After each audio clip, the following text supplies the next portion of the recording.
नमस्कार। आज की इस खास टेक चर्चा में आपका बहुत बहुत स्वागत है। आज हम टेक इंडस्ट्री में हो रहे एक ऐसे बदलाव के बारे में बात करने वाले हैं जो वाकई में गेम चेंजर है।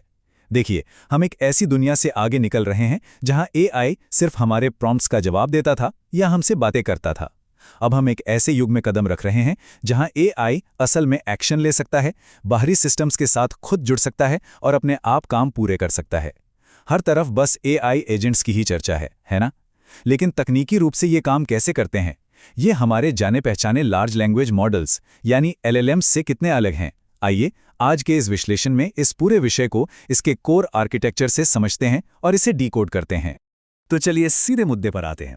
आजकल इंटरनेट पर एआई एजेंट्स और एजेंटिक वर्कफ्लो जैसे भारी भरकम शब्दों की बाढ़ सी आई हुई है।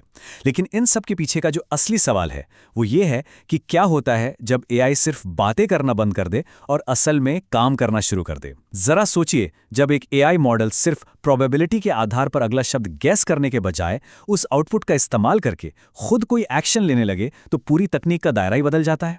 ये ऑटोनॉमी या स्वायत्तता काम कैसे करती है? आज हम इसी सवाल का तकनीकी जवाब ढूंढने वाले हैं। आज की हमारी इस चर्चा का रोड मैप कुछ इस तरह रहेगा। सबसे पहले हम देखेंगे कि जनरेटिव एआई के आगे क्या है। फिर हम समझेंगे एलएलएम और एआई एजेंट्स के बीच का फर्क।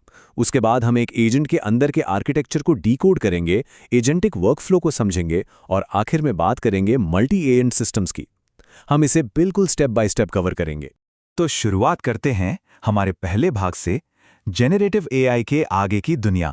अब यहाँ सबसे ज़रूरी बात यह है कि जनरेटिव एआई जैसे कि हम चैट जीपीटी या जेमिनाई को देखते हैं, वो हमें सिर्फ और सिर्फ ज्ञान देते हैं। उदाहरण के लिए, मान लीजिए हमें कोई सॉफ्टवेयर बनाना है। जनरेटिव एआई आपको पूरा कोड लिख कर दे देगा, डेटाबेस का स्ट्रक्चर समझा देगा, सब कुछ कर देगा। लेकिन तकनीकी रूप से देखा जाए तो वो मॉडल सिर्फ टेक्स्ट आउटपुट कर रहा है। वो उस कोड को खुद गिटहब पर अपलोड नहीं कर सकता या सर्वर पर लाइव नहीं कर सकता। और बस यहीं पर एजेंटिक एआई की एंट्री होती है। एजेंटिक एआई इस ज्ञान को एक्शन के साथ जोड़ देता है। ये सिर्फ आपको सलाह नहीं देता, बल्कि फैसले लेता है और उन्हें एग्जीक्यूट भी करता है। मतलब ये एक पैसिव टूल से एक एक्टिव ऑपरेटर में बदल जाता है। चलिए अब बढ़ते हैं भाग 2 की तरफ, एक एजेंट की संरचना। अगर हम एक एआई एजेंट को लेगो ब्लॉक्स की तरह खोल कर देखें तो ये मुख्य रूप से 3 चीज़ों से बना होता है। सबसे पहला और सबसे ज़रूरी है एलएलएम यानी लार्ज लैंग्वेज मॉडल। इसे आप एजेंट का दिमाग कह सकते हैं।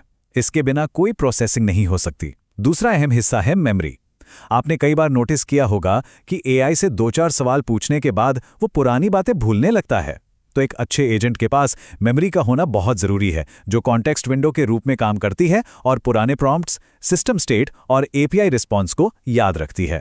और तीसरा है टूल बॉक्स, जो इस एआई वाले दिमाग को बाहरी दुनिया से इंटरैक्ट करने की ताकत देता है। अब इस टूल शब्द को लेके कंफ्यूज मत होइएगा। तकनीकी भाषा में टूल का मतलब सिर्फ साधारण प्रोग्रामिंग फंक्शंस, एपीआईज या एग्जीक्यूटेबल स्क्रिप्ट से है।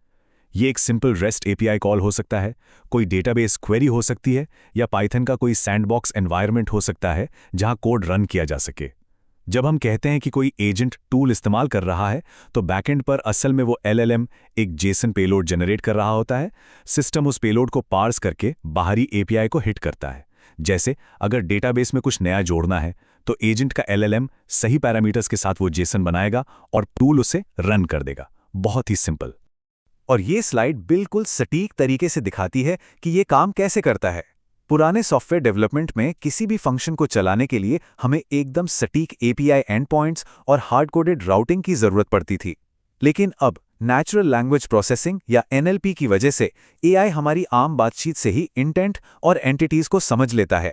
चाहे आप कहें डेटाबेस में यूजर ऐड करो या फिर एक नया अकाउंट बना दो, एजेंट का एनएलपी इस अनस्ट्रक्चर्ड डेटा को समझकर उसे एक स्ट्रक्चर्ड एपीआई कॉल में बदल देता है। यही सिमेंटिक समझ इन टूल्स को इतना पावरफुल बनाती है।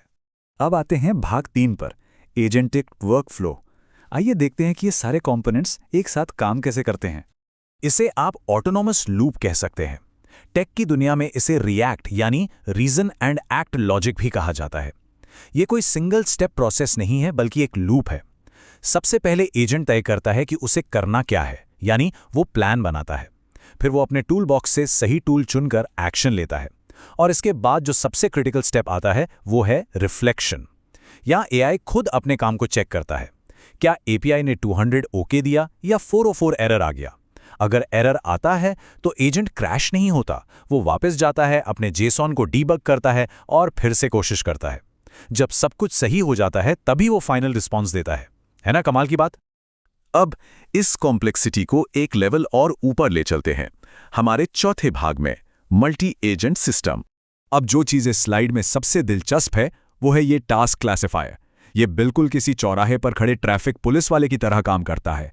जैसे ही कोई इनपुट आता है, क्लासिफायर मॉडल उस कमांड के इंटेंट को समझता है और उसे सही एक्सपर्ट एजेंट के पास भेज देता है। अगर काम आर्किटेक्चर डिजाइन करने का है तो वो एक खास प्लानिंग एजेंट के पास जाएगा।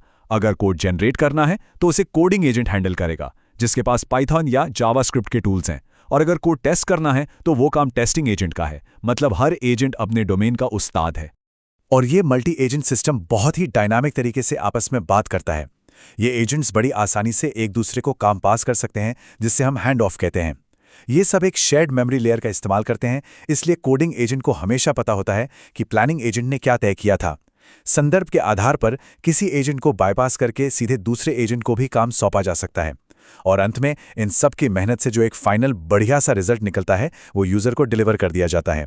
सोचिए, ये बिल्कुल एक माइक्रो सर्विसेज आर्किटेक्चर की तरह है, बस फर्क इतना है कि यहाँ हर सर्विस अपने आप में एक इंटेलिजेंट एआई है। आज के इस विश्लेषण को खत्म करते हुए मैं आपके सामने एक बहुत ही बड़ा सवाल छोड़ना चाहता हूं। आज हमने देखा कि कैसे एआई सिर्फ टेक्स्ट जनरेट करने की अपनी पुरानी इमेज से बाहर निकल चुका है।